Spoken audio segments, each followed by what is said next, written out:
ده ارفع ماجنتيك تراك هتشوفه في حياتك، عرضه 5 مللي. شايف الاكسسوارز قد ايه؟ في منه طبعا كل الاكسسوارز دي. بصي شكلها عامل ازاي، ممكن تلف كده، شويه حاجات تحف. شوف الجمال. وده نوع تاني، ده محتاج تدوس هنا وهنا كده تخرج دي. شفت دي بقى عامله ازاي؟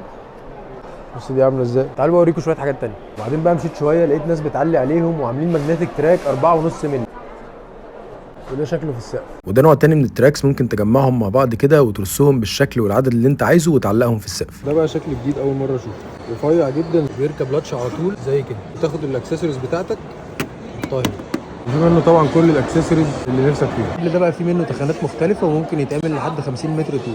حاجات بقى زي كده بيبقوا عاملين فيها ورق ذهب. في الصين هنا في معرض كانتون هتشوف كل انواع الماجنتيك تراكس والليد لايتس والاضاءات واي حاجه عمرك ما شفتها قبل كده. لو عندك بروجكت وعايز تستورد سبلايز من الصين او اي حته في العالم كلم يونين كور.